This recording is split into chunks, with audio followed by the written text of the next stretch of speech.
Hey guys, and Dan here. This is going to be my chapter review to One Punch Man 134.3 and 135, chapter 135. Now these reviews have both been delayed, 135 less than 134.3, mostly because the release schedule for Murata has been really weird, but also because I've been very lazy and I've not even read My Hero Academia just yet. But straight into the chapter. So exactly what went down and what did I enjoy? So the first thing we see is Drive Knight and Sairochi. They're going at it, which is all good.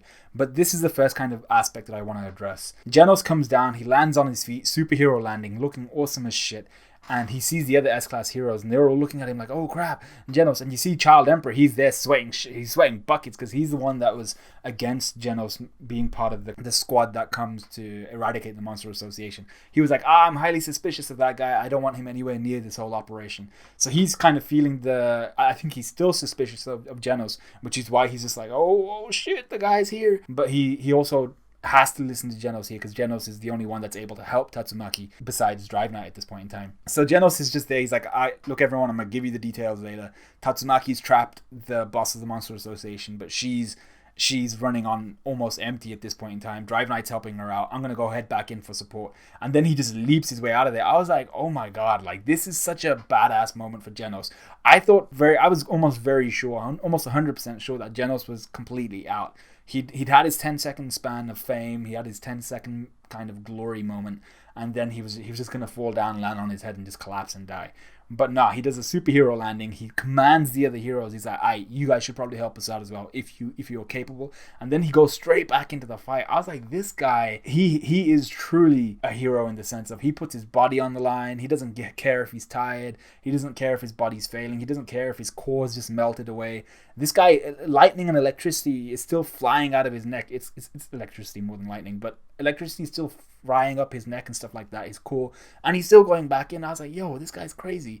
Atomic Samurai goes to help him out. Then we have Pig God vomiting up all the other heroes and the other people that we haven't seen yet that were pulled out of the Monster Association. So we see the Narinki squad, and we see Iain. I think we get Bushi Drill, possibly Okama Itachi, and Zombie Man as well. And you see a funny moment here with Child Emperor, like, oh my god, they're all alive. Then he sees Zombie Man, who he thinks is half digested, but it's actually Zombie Man who's just been very heavily damaged. But then we get this really cool moment where Iain, he sees Pig God behind him, and he's like, Pig God tells him, oh, by the way, I heard your communication device, so it was easy for me to locate you.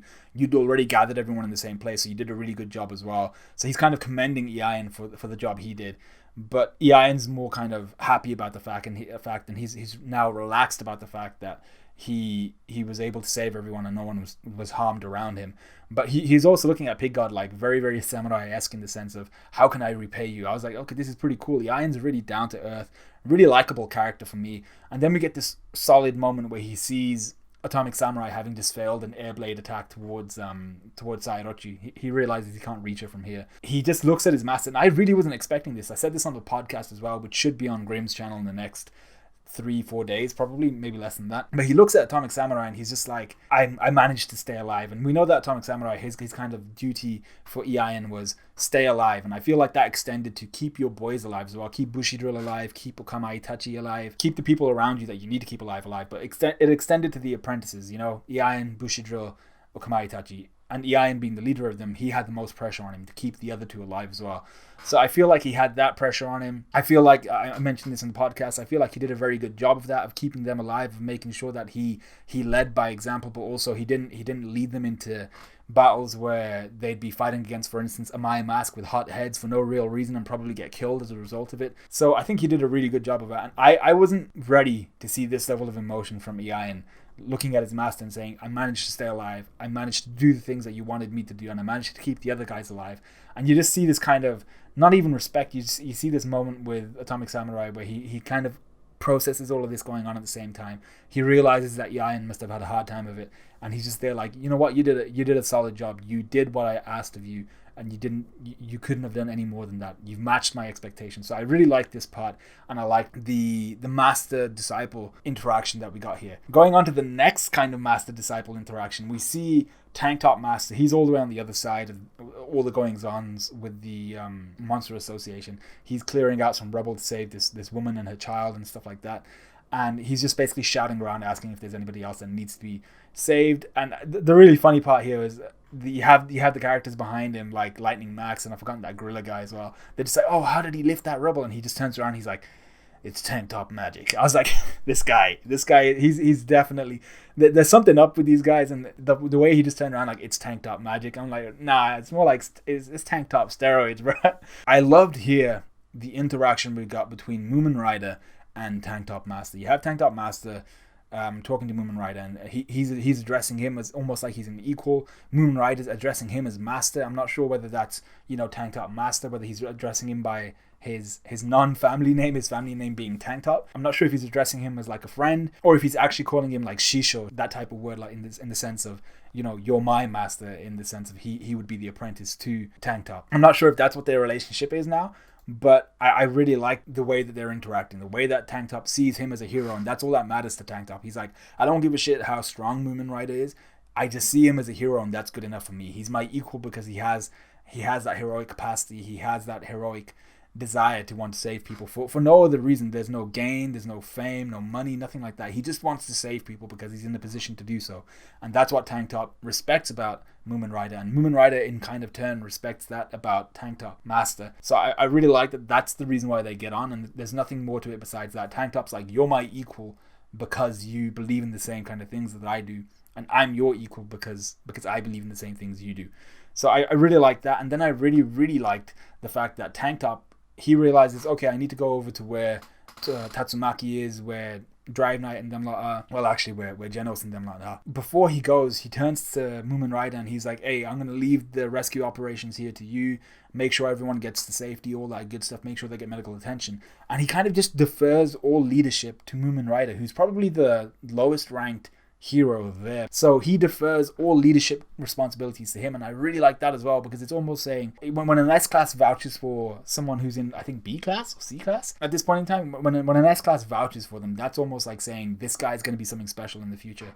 And like I said before, Tanktop Master isn't saying this guy's really powerful. He's vouching for him purely on the fact that his morals are good. What we also get, though, is this scene where we see Drive Knight and Sayorochi. Drive Knight sees this medical helicopter coming towards him, and he's just like, oh shit, there's no way that they know there's an invisible barrier set up around it. So what he does is he actually fires 2 shots and hits the barrier, notifying the medical team that, oh shit, there's a barrier here. As insidious as we've all said that Drive Knight is, with his ulterior motives, not knowing why he wants to see Blast, he's just there like, where's Blast, man? I gotta get some of that Blast. And you're just like, all right, dude, but why do you need Blast? Why do you want to meet him so badly? Well, like I said, all these ulterior motives, all these insidious accusations and kind of hints that we've had towards Drive Knight, at least here, for the first time, in my opinion, he actually does something he doesn't need to do. He saves the medical team and probably saves the lives of some of the heroes, some of the civilians that are injured, just purely because he was just like, they have no idea what's in front of them. I'm going to save them by firing 2 warning shots to let them know that there's something there. They would have died otherwise, or at least blown up their ship, and who knows, in this universe they might have fallen and survived. So then the last thing we get, as All Might, as Tanktop Master kind of defers his leadership to Moomin Rider, he throws an electricity pylon, straight towards where Sayorochi's kind of stem was, and grabbing a cable from that pylon, he flies all the way over to there. And it reminded me very much of, what's his name? The guy in Dragon Ball that Goku fought a couple times. The guy with the ponytail assassin. He was Tien's master's brother, I think it was, and Chaozu's master's brother.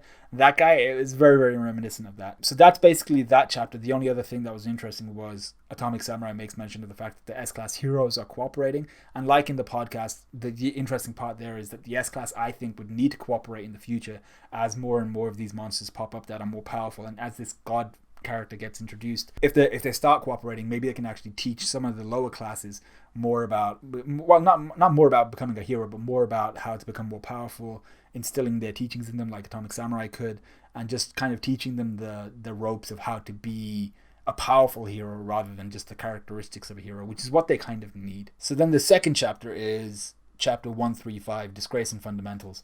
And this chapter was good as well. We start off straight away with where Drive Knight was and what he was doing. So 5 minutes prior to this, before he rolled up and started fighting against Sayorochi in a dogfight, he was holding Nyan. He was going to leave and try and, I think, get Nyan to either his lab or wherever he gets the samples and stuff like that. But he sees that tower emerging from the ground, and he's like, oh shit, does that mean Tatsumaki's in a fight? And he's like, I'd love to get a sample of that monster that Tatsumaki's against. You know, if it's able to fight against Tatsumaki, chances are it's going to be a crazy monster. So he's like, I'd love to get a sample of that, but I don't have any energy left. He then sees this huge cable on the floor just like splitting out electricity, and he's like, oh, okay, I'll just borrow a little bit of energy from here. What a godsend.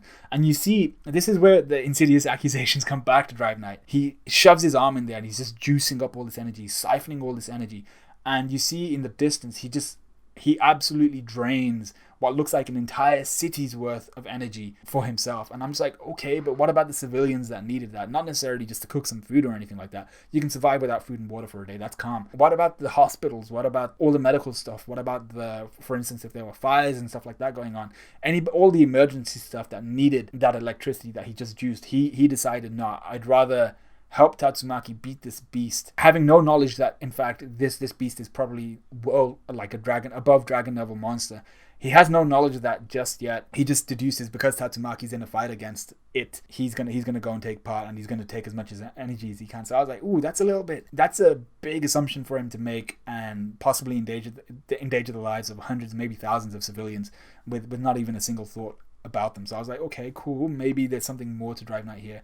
And then we go back straight to Amai Mask, and he's lying on the floor. He's talking about how he was lying up, curling up like a baby. He couldn't do anything against fear or ugly, and his thing is he says, I still can't defeat ugliness after all. I'm like, so is that his thing? Is his major goal in life to defeat ugliness? What is it about ugliness? I want to know more about this guy's past. He seems to have an issue with ugliness. It seems to have done something to him in the past, like just the idea of ugliness, and I want to know why he has such beef with it. Amai gets up and we see the other S-Class heroes. They're all just kind of staring at him. And I'm not sure why they're looking at him that way. Like, Puri Puri's just looking at him in a way that I can't be sure of. Like, what's he thinking? But Zombie Man, Atomic Samurai, and Pig God, they're kind of giving him accusing glares. And I'm not sure if they're just looking at him like, oh yeah, it's Amai Mask, cool, and that's just how they look. I mean, the S-Class aren't exactly the most friendly people. But Amai Mask takes it the absolute wrong way. He's like, did they hear my request to Tornado? I've forgotten what he said to Tornado, but I'm pretty sure it was something negative about the S-Class. It was something like, yeah, just leave them here to die, or something like that. I get an inkling. But my mask is just, they're like, oh, did they hear that? And then he's more annoyed about the way that they're looking at him than he is about his failures. He's like, I can't allow them to look down on me. He even goes so far as to when Child Emperor is like, dude, you don't look so good. You should probably stay with the rear guard, take a break so you don't look like you're in good shape. And he's just there like, oh, this kid, he's trying to twist the knife in my back. And I'm just like, dude, like, you obviously don't look very well. You just came out of what is probably the most traumatic experience of your life for some reason. We still don't know why. And now you're going apeshit because people are looking at you in a way that you interpret is wrong. Like, my mask is actually cray-cray. Like, if just going through this whole conversation in his head, it's like this guy's actually crazy. And then he's talking about how in his inner monologue in his mind, he's talking about, oh shit, what if Second God heard all that stuff that I said about the S-Class heroes? What if this leads to what if this is leaked by the Hero Association, who would never actually leak anything about Amai Mask, considering he's their poster boy, you know? He's probably the guy who brings in all of their finances and stuff like that. Or at least 10, 20, 30%, which is a sizable amount for an association like the Hero Association. And he's like, oh my god, my position, my reputation, it's all gonna go to shit. It's gonna burn away. It's gonna be tarnished. He just looks at the back of these S-Class heroes, Atomic Samurai, Puri Puri, Zombie Man, who are both very, very naked. And he's just like, it shouldn't seem suspicious if I just kill these guys from behind. It could be explained the work of some sneaky monster. And I was like, you waste, man. As cool and as much as I want to see more about Amai Mask, this chair's creaking all over the place.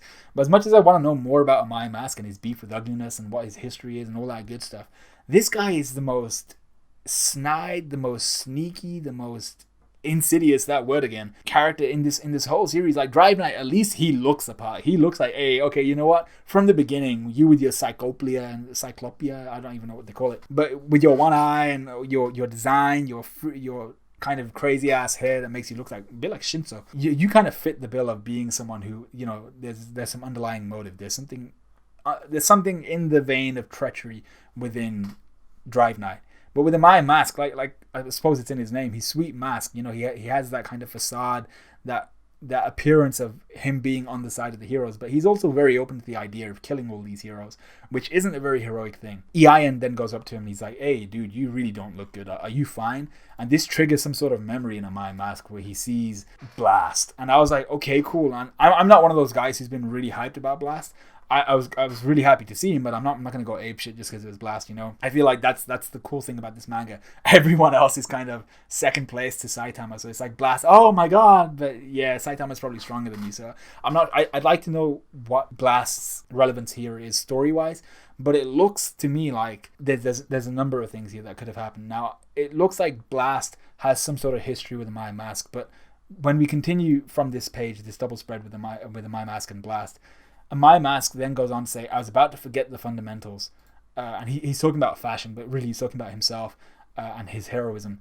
And he says, I forgot the fundamentals, and that would be self-control. So I think that's referring to the fact that he was about to kill the heroes, and then this image of Blast came up in his mind, and he didn't kill the heroes. I get the vibe, just the way that My Mask has been acting, all the veins and stuff like that. I've had the vibe for a while now that like My Mask might be some sort of half-human, half-monster hybrid or something like that. And maybe his monster side is his dominant side, or maybe he had a monster cell or something like that. And the monster side seems to be like the hollow Ichigo for him. You know, Ichigo was always trying to subdue him.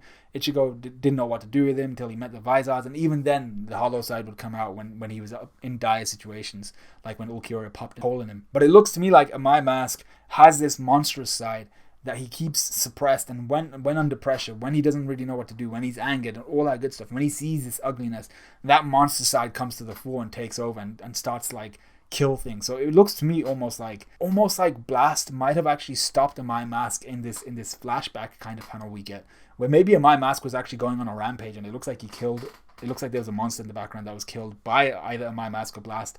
I'm thinking of My Mask here. And a My Mask is probably going on a rampage.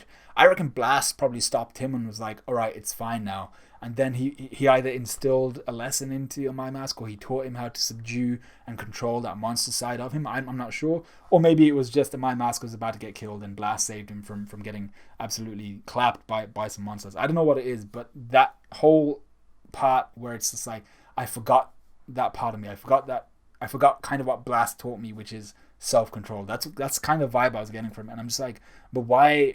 What are you controlling? I couldn't answer that for you. I think there is more to a My Mask in the sense of maybe there is a monstrous side to him. Maybe he is a half-human, half-monster hybrid, and maybe Blast kind of saved him from himself in the sense of he taught a My Mask to be better than just that person that gives his monster side kind of control. But let me know what you guys thought of this chapter. Let me know what you guys thought of this review. Like, comment, subscribe, all of that good stuff, and I'll see you guys in a bit.